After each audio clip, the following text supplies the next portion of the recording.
नमस्कार दुनिया हलचल को स्वागत करुछि मु संजय। आसंतु नजर पकाइबा वर्तमान मुख्य खबर उपरे। छत्तीसगढ़ नारायणपुर और दांतेवाड़ा सीमावर्ती अंचल में माओवादी और पुलिस मध्य गुली विनिमय एथिरे 5 जन माओवादी मृत्यु होता बेले माओवादी आक्रमण में 3 जन डीआरजी जवान आहत होता सूचना।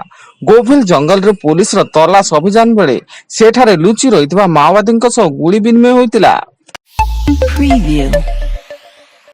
नुआ सरकार गठन पर प्रस्तुति जोरदार चलता बेले आज नवनिर्वाचित बीजेपी विधायक दल बैठक राज्य बीजेपी कार्यालय रे धार्य होईची। एही बैठक रे जोग देबा पई निर्वाचित समस्त बीजेपी विधायकों को अवगत करा जाईची।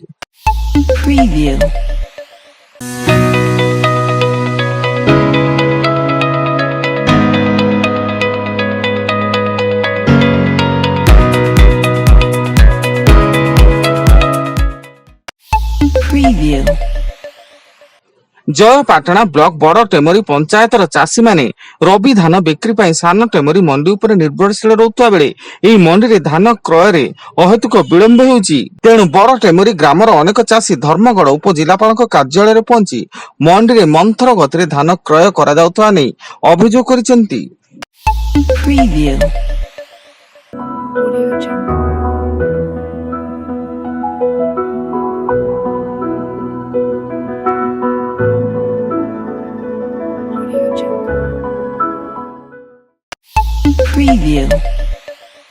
पुणी भुशुड़ी पड़ा मालकानगिरी विमान बंदर पाचेरी।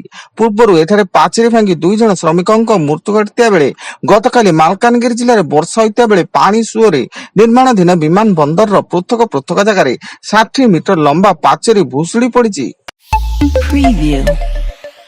जाजपुर बड़चଣା कड़ई छक निकट में सीमेंट बोझे ट्रक को पिटिला बस। एथिरे बस ड्राइवर और कंडक्टर मृत्यु घटिता बेले दुर्घटना रे 13 जन आहत होगा सह 7 जन गुरुतर को कटक एससीबी मेडिकल को स्थानांतर करा जायछि।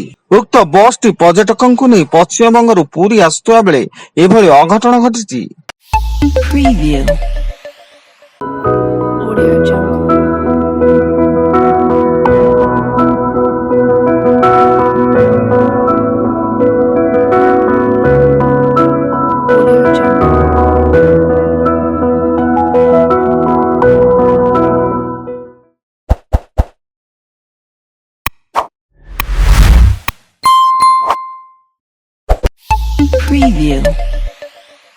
राज्य में आसंता जून 17 तारिख पर्यंत ग्रीष्म प्रभाव जारी रहा नहीं भुवनेश्वर आंचलिक पाणीपाग विज्ञान केन्द्र पक्षर अनुमान होईची एवं दिन सर्वोच्च तापमात्रा 43 रु 44 डिग्री सेल्सियस छुईमार संभावना थिया बेले प्रबल ग्रीष्म प्रभाव नहीं बरगढ़ बलांगीर और नुआपड़ा जिला को सतर्क सूचना जारी करा जायछि।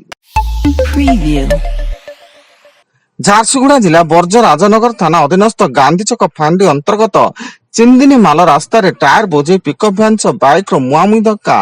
दुर्घटना रे 2 जनकर मृत्यु घटिता बेले मृतक माई और भणजा होइतिबा सूचना।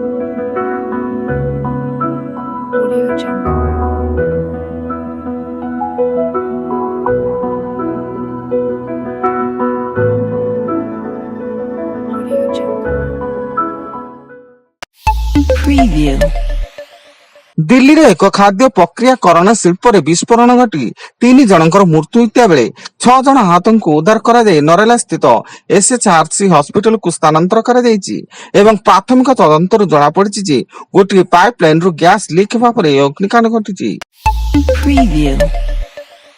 एवं बीजेडी नेता VK पांड्यान विरोध में ईडी अभियोग दिल्ली स्थित ईडी मुख्य कार्यालय रे श्री जगन्नाथ सेवा पक्षर अभियोग होईची एवं जगन्नाथ सेवा आवाहक प्रियदर्शन पट्टनायक कहते पांड्यान क्षमतार अपव्यवहार करी ओडिशार शासन व्यवस्था को कब्जा करी व्यापक दुर्नीति करिछि। वर्तमान पाई एतिकी अधिक न्यूज अपडेट्स पाई विजिट करंतु आम वेबसाइट www.duniyahalchal.in। ধন্যবাদ।